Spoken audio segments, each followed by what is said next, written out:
Welcome back dito sa channel natin. Update tayo sa pinakabagong mall na ginagawa ngayon dito sa may EDSA Cubao.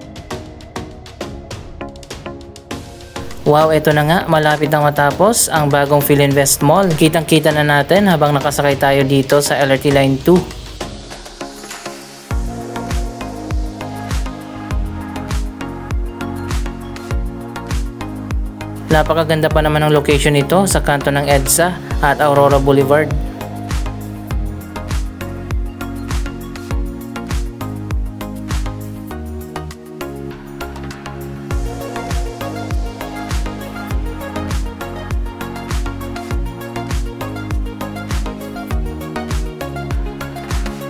Pabago-bago na ngayong panahon natin, bigla-bigla na lang umuulan. I-declare na ang rainy season ng Pag-asa sa mga susunod na araw.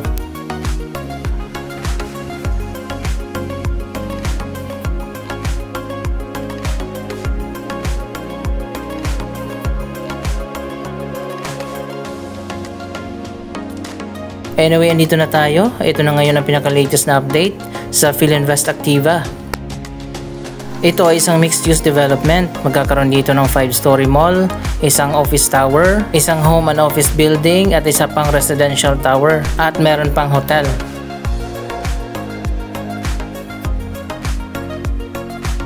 Ayan, kinakita na natin yung magiging entrance ng mall mula dito sa kanto ng EDSA. Medyo may space pa dito sa labas na daanan ng mga tao.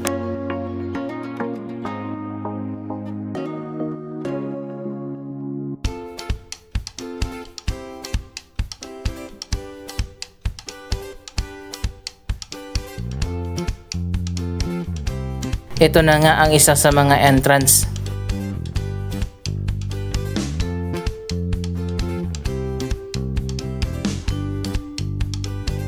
Sana talaga maganda yung interior design ng mall dahil marami ng mall dito sa Cubao at meron pang bago na Gateway Mall 2.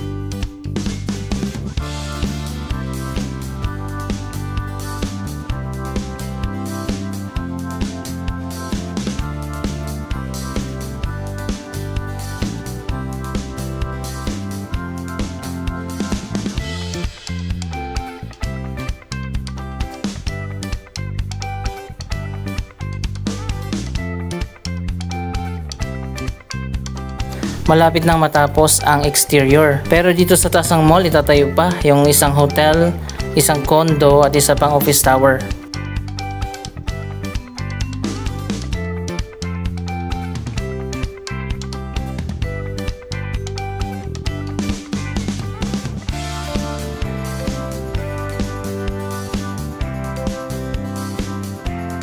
Lipat naman tayo dito sa Araneta City. Matatapos na pala ang bagong office tower dito, ang Cyberpark 3. Ayan ang pinakabagong office building dito sa may Cubao.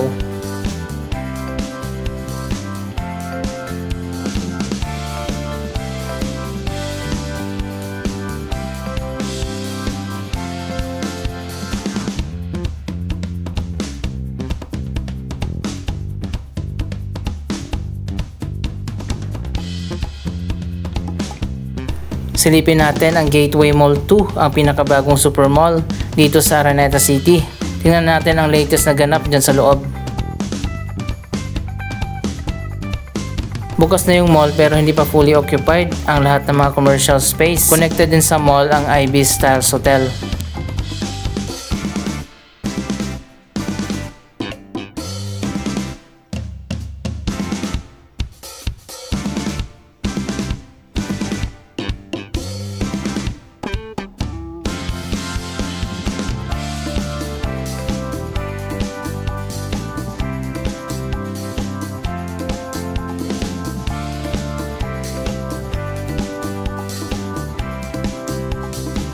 Pero marami ng choices ng iba't ibang mga restaurant dito sa loob ng Gateway Mall 2. Connected na rin ito sa Araneta Coliseum.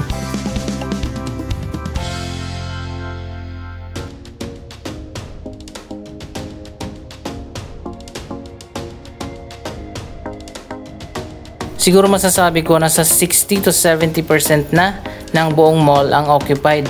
Pero marami pa rin talaga ang vacant, lalo na doon sa taas.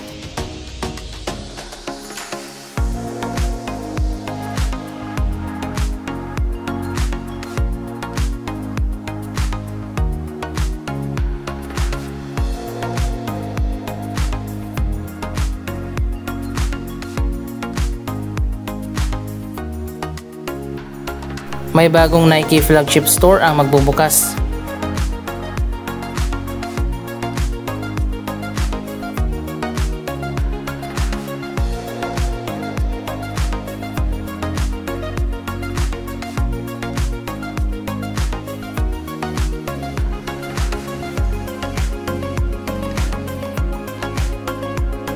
Meron ditong mezzanine floor na napakarami ang vacant na space. Dedicated ang area na ito para sa mga restaurant.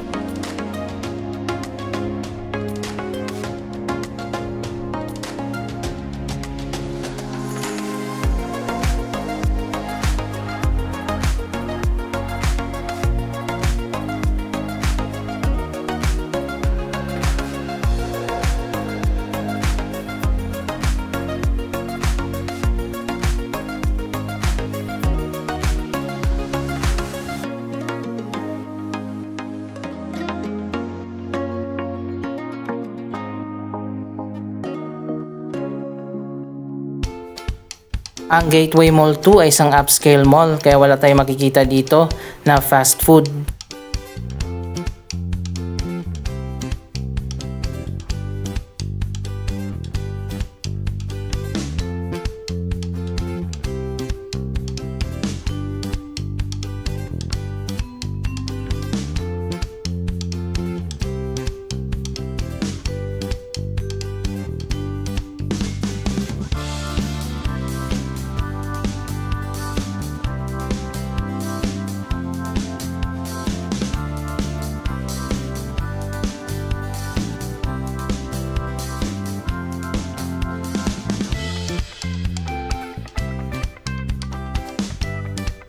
Pero dito sa ground floor ang restaurant collection. Fully occupied na dito ng mga upscale restaurant.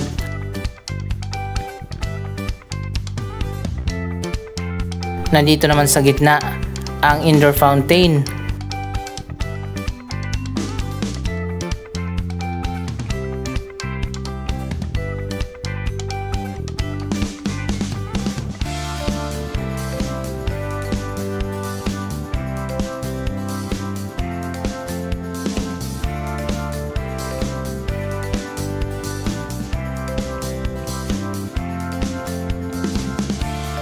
May shortcut din dito papunta dun sa baba sa supermarket.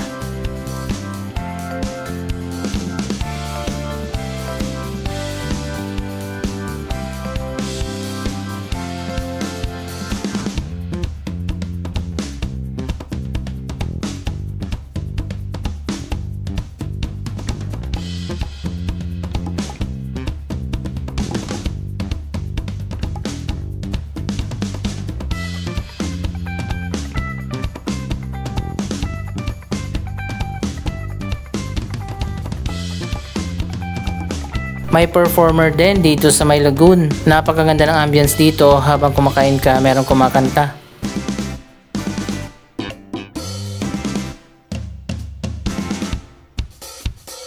Nasa lower ground floor ang Shopwise Supermarket. Dito na sila lumipat sa Gateway Mall 2. Dati doon sila sa gitna ng Araneta City.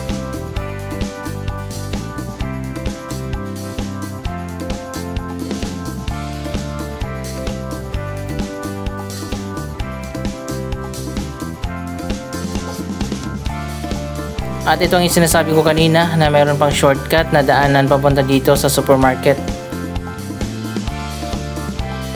Isa pang atraksyon dito sa Gateway Mall 2 ang Quantum Sky View.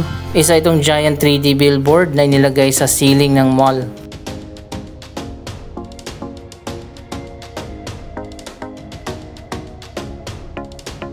Dito yun makikita sa atrium.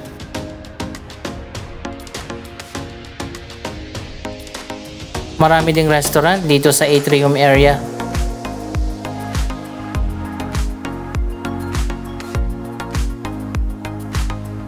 At nandito rin ang palengke na may mga restaurant din sa loob.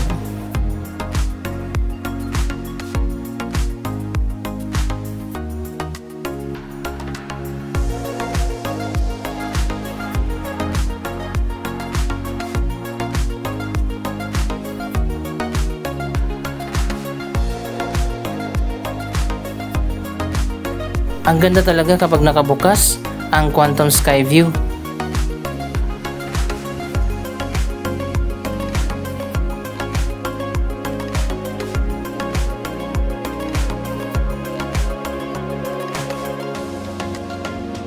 Marami pa mga bagong stores ang nagbukas na rin.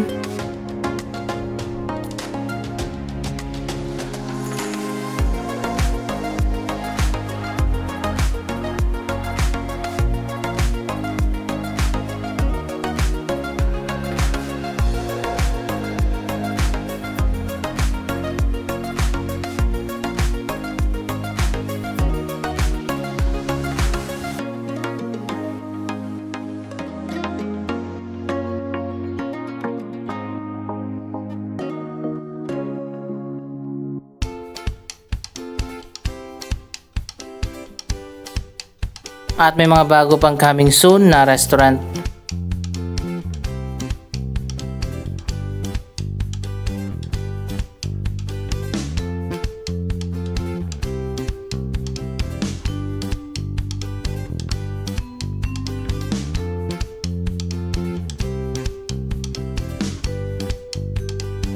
Kulang lang talaga dito ng dedicated na techno hub. Napaka-in-demand pa naman ang mga gadgets. May Robinsons Appliance Center din na coming soon pa.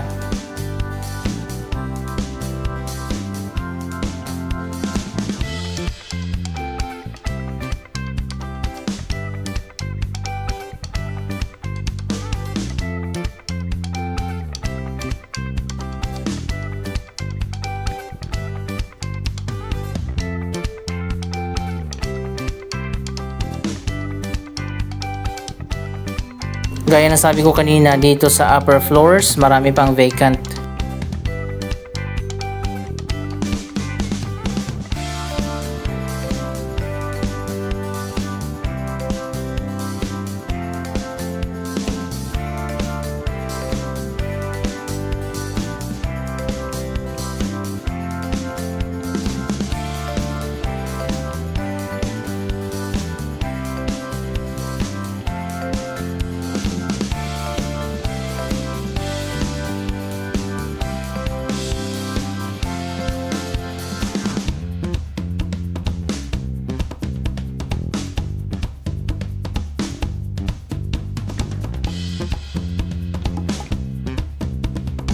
Napakaganda ng cinema dito, world class talaga.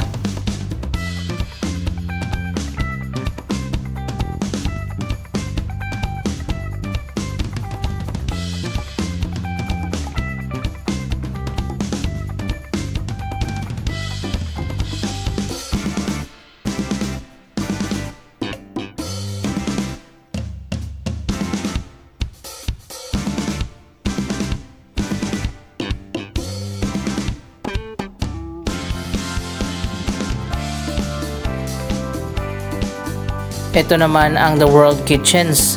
May mga chef mismo dito sa food hall.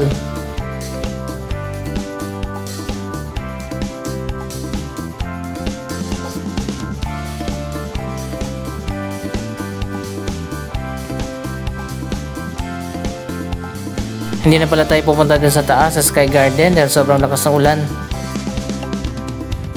May entrance din connected dito sa taas, ang Ivy Stars Hotel.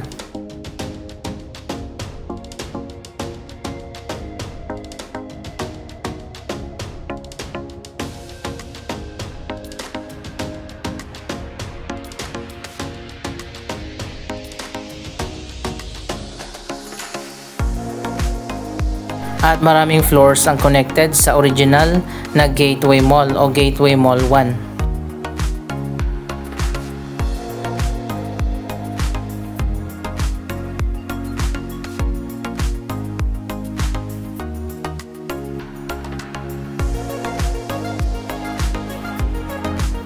Anong masasabi nyo sa mga proyektong ito? Mag-comment lamang dyan sa baba ng inyong mga reaksyon.